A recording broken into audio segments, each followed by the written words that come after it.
Hello to all the viewers. Welcome to our channel Education Quora. Hope you all are doing well and good. So let's start.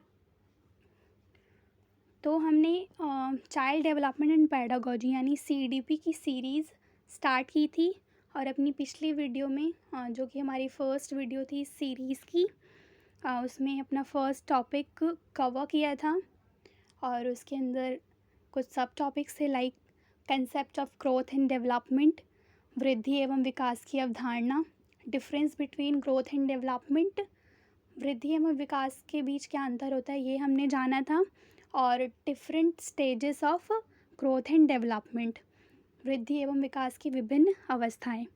तो आगे हम आज का जो हमारा topic होगा उसके बारे में जानेंगे।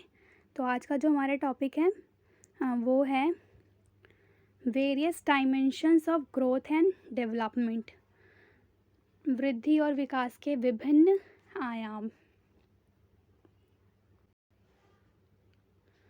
तो बात करें हम ग्रोथ एंड डेवलपमेंट की डायमेंशंस की, तो हमने जाना था कि जो ग्रोथ एंड डेवलपमेंट होता है, अगर हम इसको सिनोनिमसली देखें, समानार्थ के रूप में देखें, तो हम जानेंगे कि जो ये प्रोसेस होता है ग्रोथ एंड डेवलपमेंट का, ये वेरियस डायमेंशंस में होता है। वृद्धि एवं विकास के विभिन्न आयामों से होकर ये जो ग्रोथ एंड डेवलपमेंट का जो प्रोसेस होता है वो गो थ्रू करता है। तो आज हम इन्हीं विभिन्न आयामों के बारे में जानेंगे। तो हमारा जो फर्स्ट डायमेंशन है ग्रोथ एंड डेवलपमेंट का, दैट इज़ फिज़िकल डेवलपमेंट यानी शारीरिक विकास। तो जो शारीरिक विकास होता है यानी फिज़िकल डेवलपमेंट, ये कब से स्टार्ट हो जाता है? कंसेप्शन के टाइम से ही, मदर के वॉम में ही स्टार्ट हो जाता है। और जो फिज़िकल डेवलपमेंट है इसमें क्या आता है कि इसमें जो होता है किसी भी इंडिविजुअल, किसी भी व्यक्ति का जो एक्सटर्नल यानी जो बाहरी और इंटरनल, बाहरी और आंतरिक जो अंग होते हैं, प्रत्यंग होते हैं, अवयव जो होते हैं, उन सब का विकास इसमें शामिल होता है फिज़िकल डेवलपमेंट में।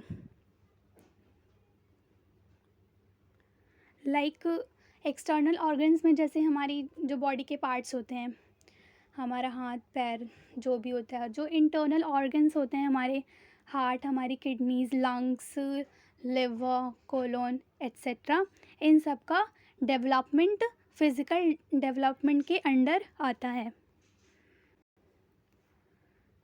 आवर नेक्स्ट डायमेंशन इज़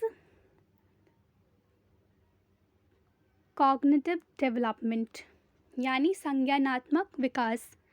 संज्ञानात्मक विकास यानी कॉग्निटिव डेवलपमेंट, इसको हम मेंटल डेवलपमेंट यानी मानसिक विकास या इंटेलेक्चुअल डेवलपमेंट भी कहते हैं। इस डायमेंशन को इस नाम से भी जाना जाता है।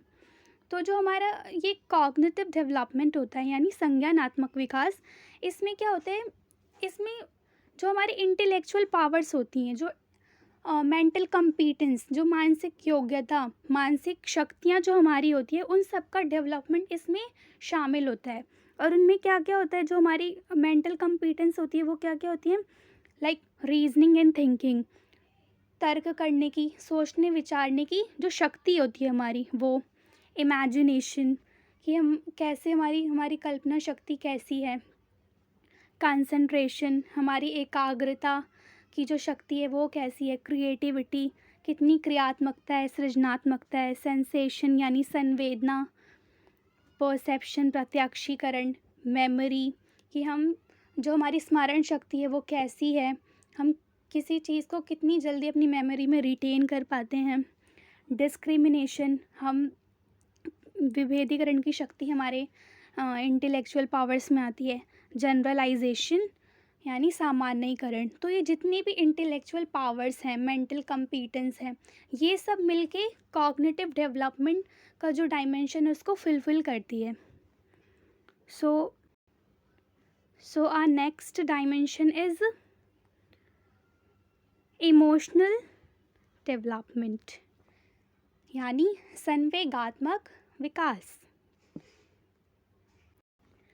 संवेगात्मक विकास में सबसे पहले क्या होता है कि जैसे कोई भी पर्सन है, जैसे कोई बच्चा है, धीरे धीरे वो उसकी एज बढ़ने के साथ साथ क्या होता है, उसमें उसकी जो उसका जो इमोशनल डेवलपमेंट है वो बिल्डअप होता जाता है।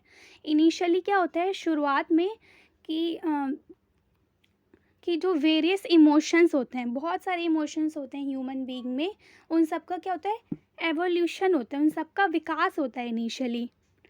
फिर उसके बाद क्या होता है, धीरे धीरे जैसे जैसे हम ग्रो करते जाते हैं, मेच्योरिटी अटेन करते जाते हैं, तो जो हमारा हम क्या करते हैं, एक इमोशनल मेच्योरिटी अटेन कर लेते हैं, और हम जो क्या है, इमोशनल बिहेवियर जो है, हमारा संवेगात्मक व्यवहार है, उसका विकास होता जाता है कि हम किसी सिचुएशन में कैसे रिएक्ट कर रहे हैं, हम कितने एग्रेसिव हैं, कितने अच्छे से हम अपनी हमारा जो इमोशन पे है, जो हमारा कंट्रोल है, कितने हम इमोशनली स्टेबल हैं। तो ये सब जो चीज़ें आती हैं वो किसके अंडर आती है, इमोशनल डेवलपमेंट, संवेगात्मक विकास के डायमेंशन में आती है। So our fourth dimension is moral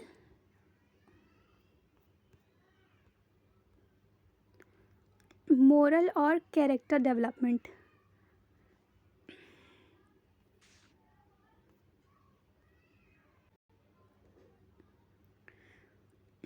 moral और कैरेक्टर डेवलपमेंट, नैतिक अथवा चारित्रिक विकास। अब जैसे कि कोई भी पर्सन है, कोई भी बच्चा है, हम इनिशियली मतलब शुरुआत से ही जो पेरेंट्स होते हैं, टीचर्स होते हैं, वो क्या करते हैं, अपने बच्चों को मोरालिटी सिखाना स्टार्ट कर देते हैं, उनमें मोरल ट्रेट्स डालना स्टार्ट कर देते हैं, ताकि जो उनका कैरेक्टर है वो एक पॉजिटिव वे में डेवलप्ड हो पाए। तो इसमें क्या होता है, जो हमारा जो मोरल और कैरेक्टर डेवलपमेंट है, इसमें इनिशियली क्या होता है, जो मोरल सेंसेस होते हैं, moral traits like punctuality, truthfulness, honesty, cooperation, coordination, sacrifice, ये जितने भी होते हैं, ईमानदारी, सत्यता, निष्ठता एंड ऑल, ये सब क्या हमारे मोरल ट्रेट्स हैं, जो कि एक जो व्यक्ति होते हैं, पर्सन होता है, उसके कैरेक्टर डेवलपमेंट में हेल्प करता है। वही जिसका मोरल डेवलपमेंट, जिसका कैरेक्टर अच्छा होगा, वही आगे जाके क्या होता है, एक अच्छा व्यक्ति, एक अच्छा इंसान बन पाता है, और अच्छे से उसका सोशलाइजेशन, सामाजिकरण हो पाता है, और समाज में वो अपना योगदान दे पाता है।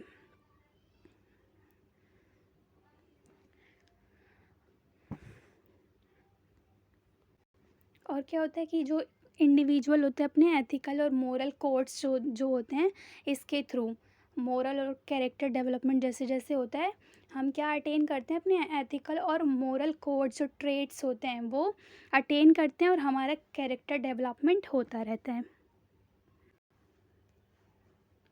So our next dimension is social development, सामाजिक विकास। ये तो मुझे लगता है कि मोस्ट इम्पॉर्टेंट डायमेंशन मुझे लगता है, क्योंकि जो ह्यूमन बीइंग्स होते हैं वो क्या होते हैं, एक सामाजिक प्राणी होते हैं, ह्यूमन सोशल क्रीचर होते हैं ह्यूमन बीइंग्स। और इनिशियली क्या होता है, जो एक बच्चा होता है, initially the child is selfish and anti social. जब हम इस दुनिया में आते हैं, तो हमारा जो एक बच्चा होता है वो एक एंटी सोशल होता है, सोशल बीइंग नहीं होता, उसका जो सोशलाइजेशन का जो दायरा होता है, सामाजिकरण का, वो बस उसका परिवार होता है, उसके माता पिता, उसके भाई बहन, दादा दादी, बस इतना ही। तो इनिशियली जब हम इस दुनिया में आते हैं एज अ चाइल्ड, तो हम क्या होते हैं, सेल्फिश होते हैं, एंटी सोशल, हमें कुछ नहीं पता होता समाज के बारे में। फिर धीरे धीरे क्या होता है, ग्रेजुअली हम क्या करते हैं, हम जो होते हैं एक सोशल एनवायरनमेंट में एडजस्ट करते हैं। फिर जब एक बच्चा जब थोड़ा बड़ा हो जाता है, स्कूल जाने लायक हो जाता है, स्कूल गोइंग, तो जब वो स्कूल जाता है तो वो टीचर्स से मिलता है, जो उसका सामाजिकरण का, सोशलाइजेशन का जो दायरा है, एरिया है, वो क्या है, बढ़ता है, और इससे क्या होता है, उसका सामाजिकरण में भी विकास होता है उसके, और वो एक सोशल बीइंग धीरे धीरे ग्रेजुअली बनना स्टार्ट होता है। और फिर जैसे जैसे उसकी एज बढ़ती है, वैसे वैसे वो क्या करता है, और सोशलाइज होता जाता है, लोगों के साथ और सोशल होता जाता है। और हमने देखा होगा कि जिन लोगों का, जिन बच्चों का सोशलाइजेशन अच्छा नहीं होता, वो क्या होते हैं, इंट्रोवर्ट हो जाते हैं। अंतर्मुखी हो जाते हैं, वो किसी से बात करना पसंद नहीं करते, अपने में ही रह जाते हैं और उनका जो डेवलपमेंट है, सोशल डेवलपमेंट अच्छे से नहीं हो पाता। वहीं दूसरी तरफ हम बात करें जिनका सोशल डेवलपमेंट अच्छा होते हैं, जो एक्सट्रोवर्ट्स होते हैं, बहिर्मुखी होते हैं, वो क्या करते हैं, जल्दी से सोशलाइज़ हो पाते हैं, किसी भी एनवायरनमेंट में, सोशल एनवायरनमेंट में जल्दी से समायोजन यानी एडजस्टमेंट कर पाते हैं। तो इनसे इससे क्या होता है, उनकी जो समाज में जो है प्रतिष्ठा जो होती है, प्रेस्टीज होता है, वो बढ़ता जाता है और वो एक अच्छे से वो मतलब टैकल कर पाते हैं समाज में। और धीरे धीरे जब हमारी एज बढ़ती है तो हम क्या करते हैं, जो हमारे समाज की मूल्य मान्यता है, रूल्स एंड नॉर्म्स हैं, उनको हम एक्सेप्ट करते हैं, उन्हें जानते हैं और किसी भी सिचुएशन में हम अपने आप को उनके अकॉर्डिंग, रूल्स एंड नॉर्म्स के अकॉर्डिंग खुद को एडजस्ट करना सीख लेते हैं। So our next dimension is language development यानी भाषात्मक विकास। भाषात्मक विकास तो किसी भी व्यक्ति के लिए बहुत ज़रूरी है, ताकि वो जो उसके जो थॉट्स है, आइडियाज़ हैं, जो उसके एक्सपीरियंसेस है, उनको वो किसी मीडियम, वो मीडियम क्या होता है, हमारी भाषा होती है, उसके थ्रू हम जो हमारे जो विचार होते हैं, हमारी जो एक्सपीरियंसेस होते हैं, उन आइडियाज़ होते हैं, हम उनको एक्सप्रेस कर पाते हैं, उनकी अभिव्यक्ति कर पाते हैं। तो हमारा फर्स्ट पॉइंट क्या है कि जो लैंग्वेज होता है वो हम उसको क्यों सीखते हैं, ताकि हम कम्युनिकेशन यानी संप्रेषण कर पाएँ अच्छे से, हमारी जो भाव और जो विचार वगैरह आइडियाज़ एंड थॉट्स है, उनको अच्छे से एक्सप्रेस कर पाएँ, उनकी अभिव्यक्ति कर पाएँ और क्या कर पाएँ, जो वेरियस स्किल्स एंड एबिलिटीज़ होती हैं लैंग्वेज डेवलपमेंट की, उनको धीरे धीरे अटेन कर पाएँ, उन्हें सीख पाएँ, लर्न कर पाएँ, ताकि जो हमारा जो कम्युनिकेशन है वो लैंग्वेज का जो कम्युनिकेशन है वो इफ़ेक्टिव हो पाए, हम इफ़ेक्टिव कम्युनिकेशन कर पाएँ। और धीरे धीरे जैसे जैसे हमारा भाषात्मक विकास होता है, वैसे वैसे हम क्या करते हैं, डेवलप करते जाते हैं। और जिन लोगों का लैंग्वेज डेवलपमेंट अच्छा होता है, वो उनका जो बाकी जो एस्पेक्ट्स हैं, वो भी उनमें भी वो अच्छा करते हैं और जो उनका एक कॉन्फिडेंस लेवल है, वो क्या होता है, बिल्डअप होता है। सो आई होप कि आपको ये सारे डायमेंशंस अच्छे से क्लियर हो पाए होंगे, मैं अच्छे से समझा पाई होंगी। तो हमने क्या डिस्कस किया अपना, जो हमारा टॉपिक था आज का, वो था various dimensions of growth and development, वृद्धि और विकास के विभिन्न आयाम। उसमें हमारा पहले था फिज़िकल डेवलपमेंट, शारीरिक विकास, देन फिर था हमारा कॉग्निटिव डेवलपमेंट यानी संज्ञानात्मक विकास, जिसको मानसिक विकास, मेंटल डेवलपमेंट या इंटेलेक्चुअल डेवलपमेंट भी कहते हैं। फिर थर्ड हमने डिस्कस किया इमोशनल डेवलपमेंट, संवेगात्मक विकास। फोर्थ हमारा मोरल और कैरेक्टर डेवलपमेंट, नैतिक अथवा चारित्रिक विकास। देन फिफ्थ हमारा था सोशल डेवलपमेंट, सामाजिक विकास। एंड लास्ट जो हमने डिस्कस किया अपना डायमेंशन ग्रोथ एंड डेवलपमेंट का, वो था लैंग्वेज डेवलपमेंट यानी भाषात्मक विकास। आई होप कि आपको समझ में आया होगा। If you found any doubt and query, then let us know in the comment section below, and if you liked our video, then do like, share and subscribe our channel and press the ting so you will get all the further notifications of our channel. That's it. Thanks for watching. Till then, take care, stay tuned and stay safe. Bye bye.